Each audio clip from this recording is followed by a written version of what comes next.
Well, we're coming to the time where you got to set your clocks back. Probably the nicest week to be an NFL fan here in the UK. And we got a West Coast game. Nice little 8:25-ish start, which is good for us. Me and Shaun will break down this week's game against the Seattle Seahawks for you here on the Believe in Brits podcast.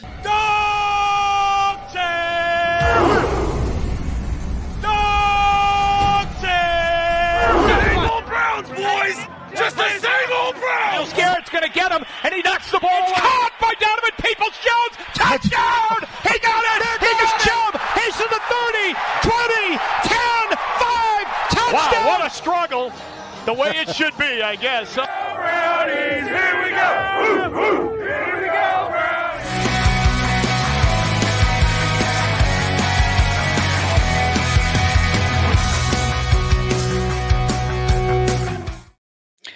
Do you know there's something within that which I think resonates with me more and more as the weeks goes on, which is Jim Donovan, and prayers up to Jim Donovan, hope he's doing well, saying, well, it was a struggle, but it's the way it should be, I guess.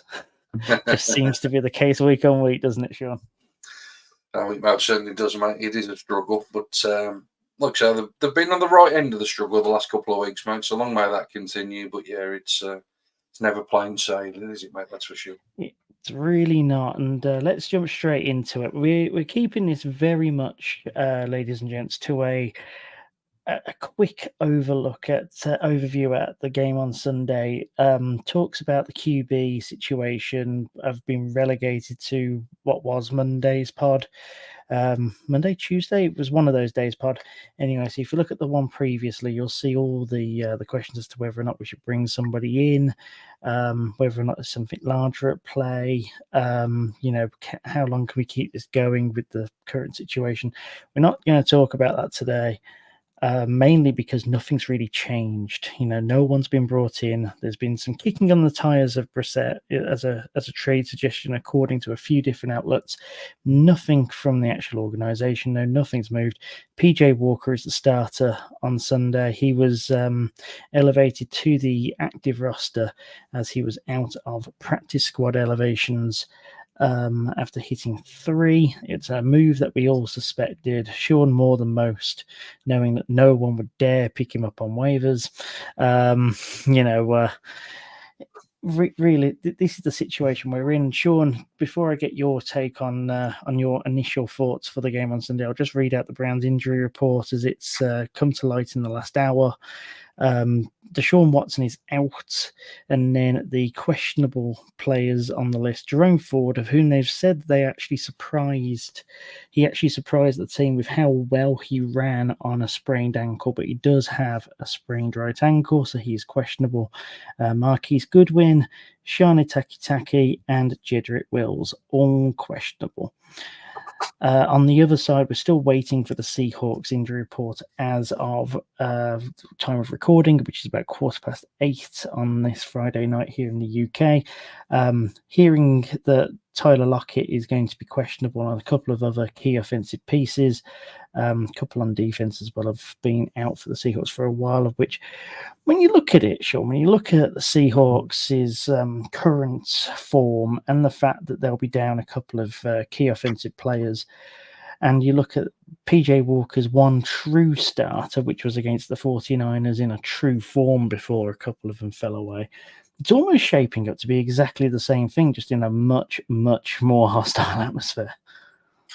Yeah, obviously on the road, it's going to be totally different, isn't it? And like you say, it's one of those road games, even with your best sort of options, if you like, throughout the roster. It's always a difficult challenge. They obviously talk about the 12th man at Seattle as being a real difference maker. But with that being said, as you say, I think the fact that you've got Kenneth Walker questionable, as you say, Tyler Lockett questionable, a couple of injuries on the offensive line, particularly on the left-hand side of the line, both the sort of starting left guard and backup left guard, both questionable, as well as the right guard. So it's the interior of the line that's the sort of big issue, if you like, for the Seahawks. It's a game that ultimately, look, let's not try and dress this up the Browns are missing their starting quarterback, which is the most significant position on the field. They're also missing their star running back, who most would argue is the best player on this offense, potentially the best player on this team. You could have that debate. So you look outside of that, though, and ultimately it's a game that you're looking at and thinking the Browns could win this game. There's a element of, certain things need to probably go right. Certain things need to go their way. They might need a questionable call that is 50-50. I like how we're already putting that in the bag. Might need another bit of help from the Zebras. Yeah, well, look, mate, that's part of the game, isn't it? You want one of those 50-50 calls to be 60-40 in your favour, and sometimes that is the big difference, isn't it? These are tight margins. Both of these teams are 4-2, so they're both teams that have had some impressive performances and have had some disappointing afternoons. I thought the Seahawks on opening day were dreadful. They were absolutely dreadful. But obviously 4-1 since then. So obviously signs of recovery. But I don't think they've necessarily impressed in the same way that people thought they might. They sort of scrapped to a win last week, and that's kind of been the MO this year. So it's a game that, I don't think anyone's expecting the Browns to be blown away in this game. They may well be underdogs. But, on the flip side of that, I don't think anyone is necessarily expecting the Browns are going to go there and get beaten by a couple of touchdowns or anything like that. No, I don't think it's going to be that. I mean, that was the expectation with the 49ers, wasn't it? That it would end up being, double digits, maybe even 20 points, all the rest of it. I mean, the bookies, I think, have got it as 3.5 in Seattle's favour. A field goal at home shows it's going to be a tight game. Just on that, and like you say, it could come down to again another final drive. It could come down to very much who has the ball last. Yeah, most definitely, mate. And like I said, I think that's the key thing, isn't it? It's a 3-point swing by the bookies, as you say, which is essentially home field advantage, and as we've touched on, a pretty strong home field. So ultimately, these are two teams that live on defense. The Cleveland offense is ranked 26th. The Seahawks is ranked 23rd. But defensively, the Seahawks are ranked 4th. The Browns are ranked 1st. So ultimately, this really is a case of two teams where the strength of the teams are essentially the defensive side of the ball. It's going to be which defense can create the biggest plays, potentially win that turnover battle. Ultimately, going into it at least, it's which offense doesn't lose the game is probably more the case that we're looking at here, really. Yeah, like you say, who gives up the least? Yeah. No, absolutely. And that's kind of been a trend the last few weeks, really. You look at the Colts game, we gave up less than the Colts in the end. It didn't seem like it for large swathes of it, but it ended up being about the turnovers rather than about the yards. Against the 49ers, it was about the yards, not the turnovers. You look at that, and you look at the last game of which we lost against the Ravens. That was about the yards and the turnovers.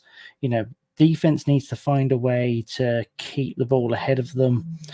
I think they're looking for a bit of a bounce back. They were disappointed with how last week went, even though they got what we've been looking for a while, of which is some turnovers and quite bulky stat lines, especially for number 95.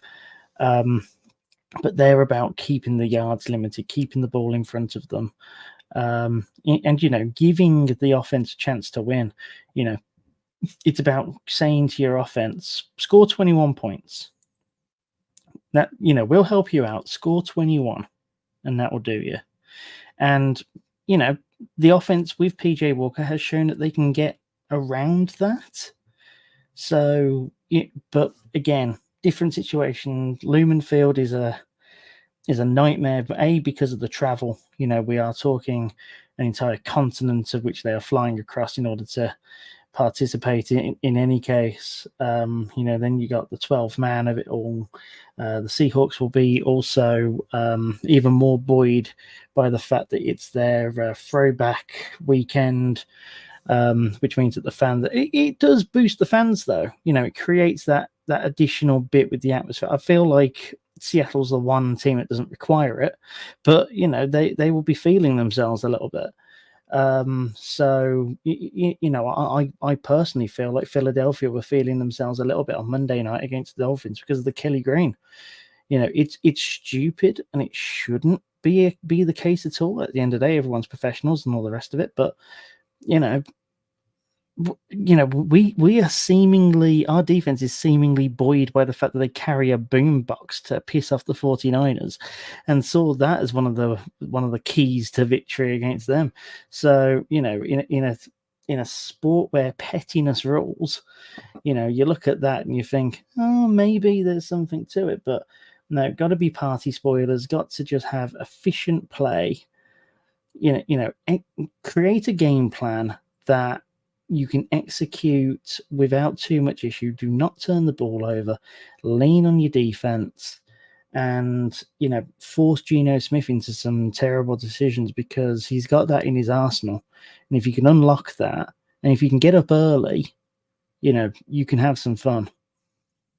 Yeah, I think Geno Smith this year has played quite safe, I would say. If I was trying to describe it, I think he's played quite within himself. If you look at his yards per attempt, yards per game, his longest pass of the season is still only 36 yards. So that probably tells you. Watching Joe Burrow.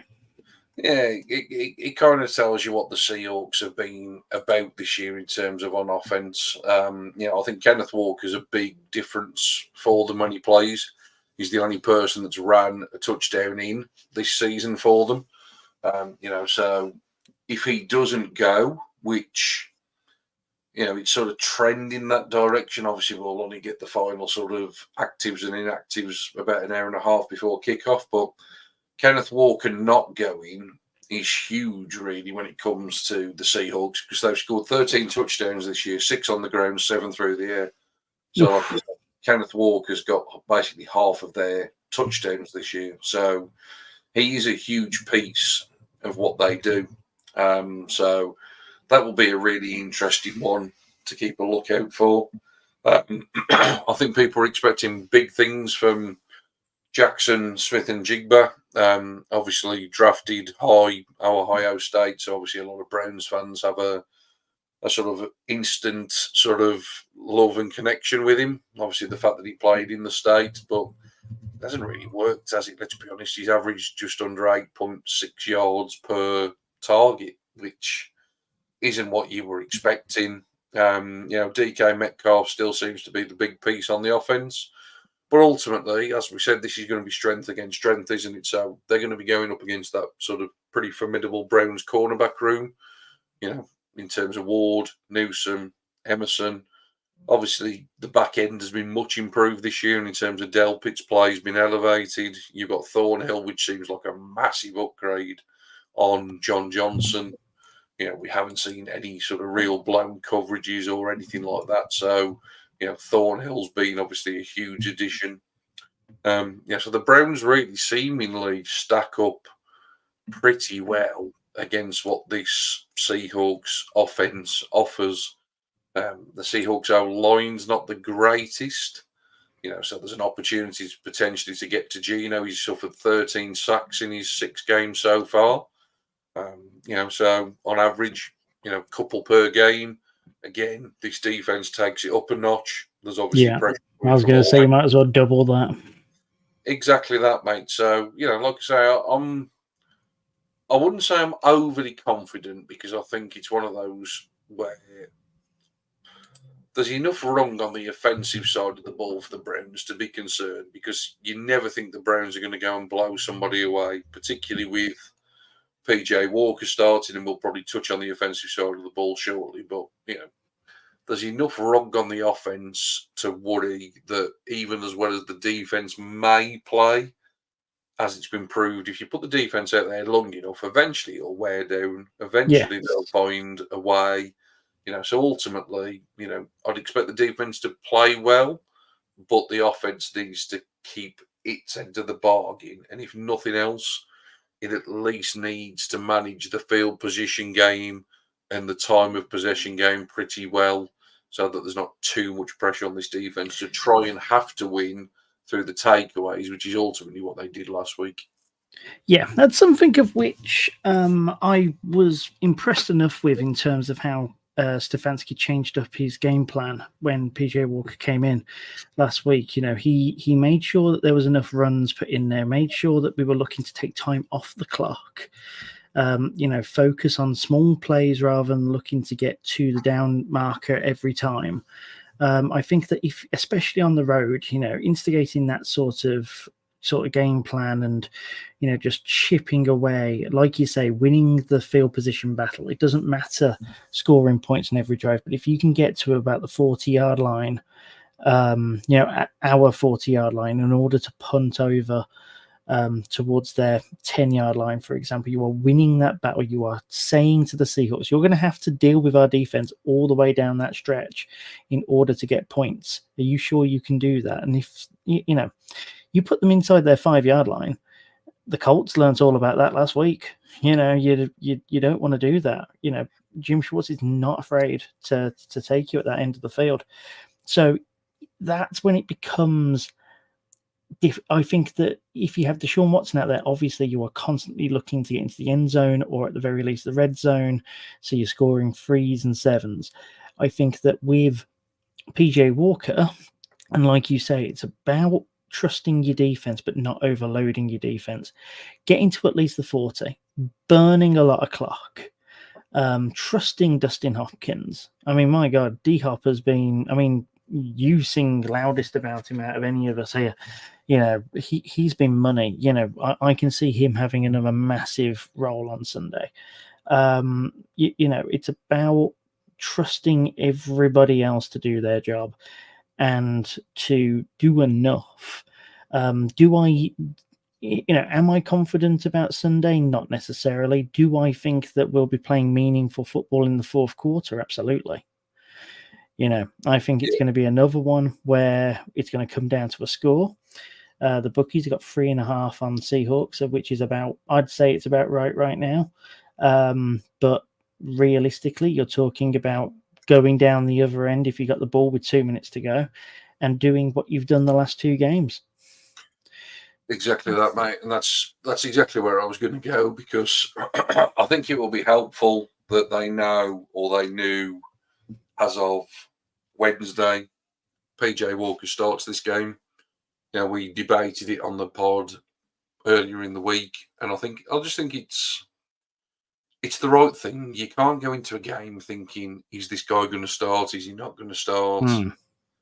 Oh yeah, you wanted that designation early. I liked having the designation early, and I also like that there's a bit more transparency around the injury as well now.